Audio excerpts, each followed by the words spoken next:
befinden uns heute hier in Nordsyrien, in Qamishli. Der Patriarch der Syrisch-Orthodoxen Kirche, der seit 2 Tagen hier ist, besucht einen seiner Heimatorte. Hier ist er groß geworden. Wie wir sehen, unter massivstem Sicherheitsaufgebot, weil die Situation hier auch nicht ungefährlich ist. Überall sind Sicherheitskräfte zu sehen, überall sind Soldaten zu sehen. Der heutige Tag ist für die Christen hier außerordentlich wichtig. Es geht ja darum, dass sie auch ihren Rückhalt haben. Es geht darum, dass sie bestärkt werden im Glauben, hier zu bleiben. Und vor allem geht es darum, dass die Menschen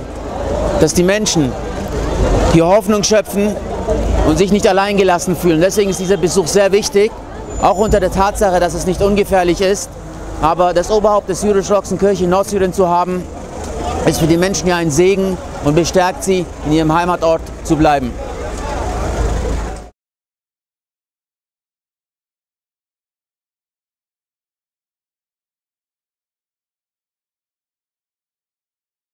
Your Holiness, thank you very much for your time today.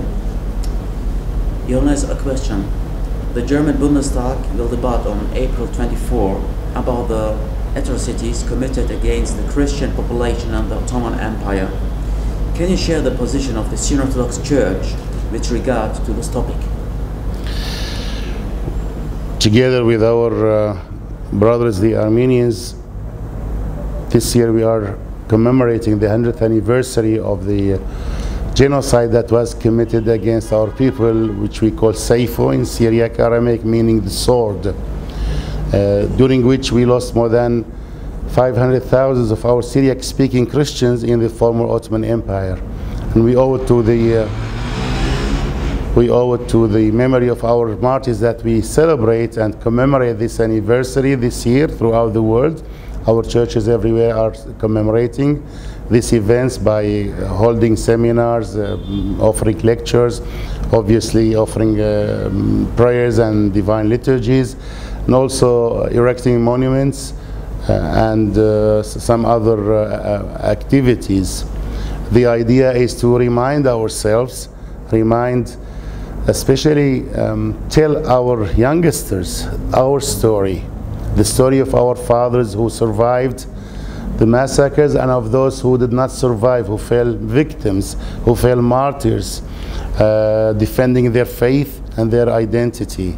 Therefore, it's a very important event that we are doing, and as the German Bundestag is debating this issue, we hope and pray that we will not be forgotten also in the middle of that debate. Yes, the Armenians have lost 1.5 million, but we also lost more than 500,000, and we deserve to be also included in that debate. And we also ask our people everywhere to lobby their governments to get a recognition of these atrocities, of this genocide against our people. And getting recognition for us is one way of recognizing what happened and also of reconciling with what happened. It's very important for us to open up our hearts and to start healing our wounds. Our wounds are not healed yet. We need to heal our wounds. We need to talk about what happened to our forefathers so that we become peaceful inside. And also it's important for our friends and neighbors, the people of Turkey, to reconcile with their past, with their history. Obviously, we do not blame the current Turkish people for the atrocities. These are our friends, our neighbors. However, they should reconcile with their past. They should confess and recognize what happened. And this way we will renew our friendship, and we will work together with them and with all other peace-loving people throughout the world to make sure that this doesn't happen again. The Bundestag, German Parliament, may evade the word genocide in order not to endanger the Turkish-German relationship. What would you like to tell the members of the German Parliament, of the Bundestag, before this debate? I would like to say the following. What do you call the killing of millions of people? What do you call the annihilation of of entire peoples and nations. We, the Syriac people, lost more than 2/3 of our population in the area. We were almost wiped out if it wasn't for God's grace and for the protection of some of our neighbors, Muslims and others who defended us. We would have been wiped out of the face of the earth. And ethnic cleansing, religious cleansing, all that happened. We were targeted because of certain policies that were implemented in the area, and we were targeted also because of our faith. And I ask the respectfully, I ask the honorable members of the Bundestag, the German Parliament, to tell us, please, what should we call these atrocities, if not genocide? What? Syria, you are back in your homeland, a place where we have seen war, violence, and the brutality of extremists like Daesh, also called Islamic State. How do you see the future of the Syriac community with other religions, other ethnic groups? What is your hope, Your Holiness? Right now we are in Qamishli, in the homeland of our Syriac people, in my own homeland, my birthplace. And I'm here on my first apostolic visit as the Patriarch. I'm here on a mission. And my mission and my message is the following, that we should not abandon the land of our forefathers. We built this land, we built this country, we established civilization in this place, and we worked hard to have a place in our own homeland. So my mission, my message, and my plea with our people here is to stay in our homeland, not to leave. Yes, there are problems. Yes, there is war waged against us, not only against Christians, not only against Syriac people.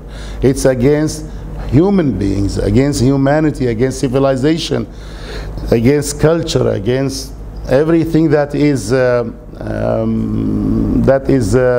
full of life, against life itself. We have to work together with our neighbors, the Kurds, the Arabs, and the other ethnic and religious minorities. We have to work together to defend our homeland. Obviously, our best protection would be with a strong government, with a strong state and a strong army. That's our best option to survive. When we have a strong army that is able to protect all the citizens of Syria, then that is when we will flourish. And of course, with that strong army and strong state, we also expect to be treated equally like others with our rights in terms of our language, of our culture, of our traditions. And as citizens of Syria, we have rights and we have also duties, and we are ready to do that. We are ready to do what we can to protect our country, and we expect also to be treated based on that equality which should prevail in any civil state, in any strong state that is based on law and order, based on constitutional rights for all its people. Our hope and prayer is that Syria will become strong again, that the Syrian army will be able to protect the Syrian territories, and that we, the Syriac people, will be partners with others in rebuilding Syria, a Syria that is able to embrace all its people, all its children, despite their and without regard to their ethnic and religious backgrounds. We as Syriac people have special identity, very distinguished identity.